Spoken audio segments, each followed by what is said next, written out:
Bonjour à toutes et à tous. Nous expliquons dans cette capsule comment créer et interpréter le tableau croisé et le test de Ki-2. Le tableau croisé permet d'évaluer la relation entre deux variables catégorielles. Nous verrons dans cet exemple le nombre des hommes et des femmes qui possèdent une voiture. Donc, cliquez sur Analyse, Statistiques descriptives et Tableau croisé.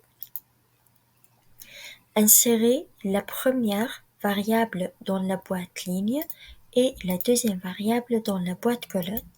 Ensuite, dans la rubrique statistique, sélectionnez le test de Ki-2 pour analyser la significativité de la relation entre les deux variables choisies et poursuivre. Et comme le test Ki-2 se calcule à partir de la différence entre l'effectif observé et attendu, nous devons sélectionner cette option dans la rubrique cellules. Donc l'effectif observé et l'effectif attendu. Nous choisissons également les résidus non standardisés pour présenter la différence entre ces deux types d'effectifs. Ensuite, cliquez sur Poursuivre et OK. Nous obtenons alors trois tableaux. Le premier est un tableau de statistiques descriptives. Le deuxième tableau est un tableau croisé à travers lequel nous pouvons déduire que sur 361 hommes, 287 possèdent une voiture et sur 237 femmes, 189 possèdent une voiture.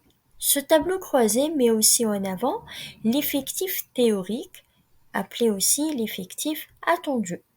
Pour les hommes, l'effectif théorique égale à 287,4 qui est à peu près 287. Alors il n'existe pas une grande différence entre l'effectif théorique et l'effectif observé.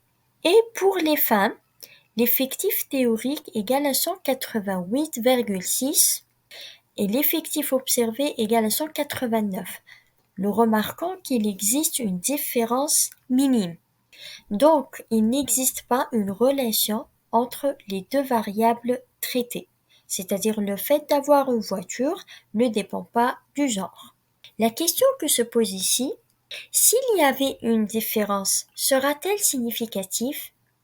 Pour répondre à cette question, il faut calculer la valeur de Ki-2, d'où le troisième tableau.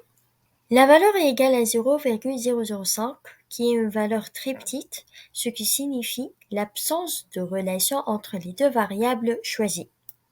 Nous avons ainsi la valeur de la signification qui est égale à 0,942, qui est supérieure à 0,05, donc la relation entre les deux variables n'est pas significative et faible. Donc pour conclure, une valeur élevée de Ki-2 reflète le grand écart entre les variables traitées. Et si le p-value est proche de 0, la relation entre les deux variables est forte, tandis qu'une valeur proche de 1 signifie que la relation est faible. Merci pour votre intérêt.